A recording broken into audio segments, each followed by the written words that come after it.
Good afternoon, everybody. My name is Stephen Killian. I was a member of the New South Wales Police Force for 28 years. I just wanted to speak to you briefly today about some statistics that were recently released in the mainstream media by a couple of journalists. The first being Joe Hildebrand and also Ben Fordham on his program. And Joe Hildebrand firstly wrote a very good article highlighting the senseless COVID scaremongering that had been undertaken by the government over the last couple of years when looking at the Australian Bureau of Statistics, which found that COVID deaths in fact accounted for just 1% of fatalities during the pandemic, but 92% of that 1% were people with pre-existing health problems ranging from pneumonia to heart disease. And he said all the scaremongering was wrong, all the catastrophic predictions were wrong, all the fear and furious lifting of restrictions was wrong.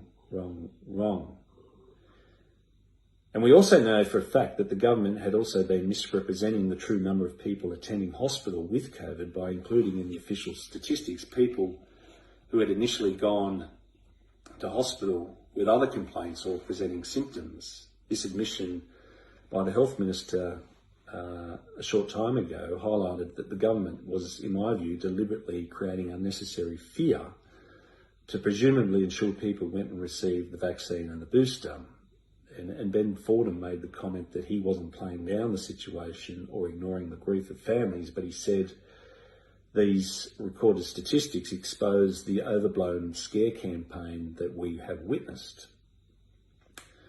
But what makes the government's fear campaign more troubling is when you put the true statistics collected from the Australian Bureau of Statistics into some perspective, because in the last 2 years, Australia has had over 273,901 people die, yet only 2,639 people died with COVID.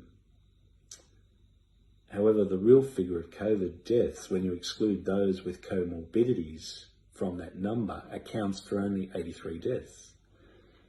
So most of the 2,639 COVID deaths, in fact 96%, had 3 other comorbidities at the time of their death. In other words, only 1% of the total deaths in Australia since COVID arrived in early 2020 was due to the virus. And the median age of those who died with the virus was 81 years for men and 86 years for women. And these deaths were from March 2020 until the 31st of January 2022. And meanwhile, there were 32,000 deaths from heart disease in Australia and another 100,000 died from cancer during those 22 months. But more interestingly, the Cops for COVID Truth organisation posted an open letter to police on its website, and it also includes some very interesting statistics. And those statistics were the following, and these were taken from official government figures. And the first statistic that they recorded was the prevalence of COVID-19 in Australia using serology test results from, or as of the 19th of December 2021, indicated that there were 250,728 people that returned positive COVID results out of 51,658,255 tests, which equated to 0.4% disease prevalence. In other words, of all the people that were diagnosed with COVID, from all the tests that were performed, there was only 0.4% disease prevalence detected.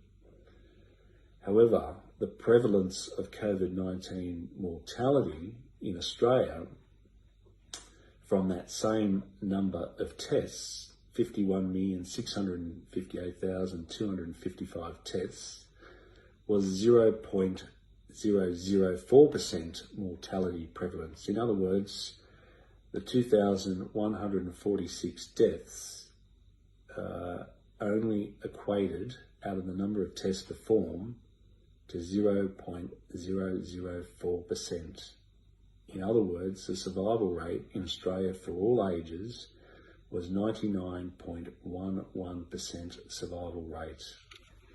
And yet for the last 2 years, we have witnessed the greatest tyranny imposed upon the Australian people for a virus that has really, at the end of the day, been very insignificant in comparison to the overall death rate, and particularly in relation to other diseases that have affected ordinary Australians.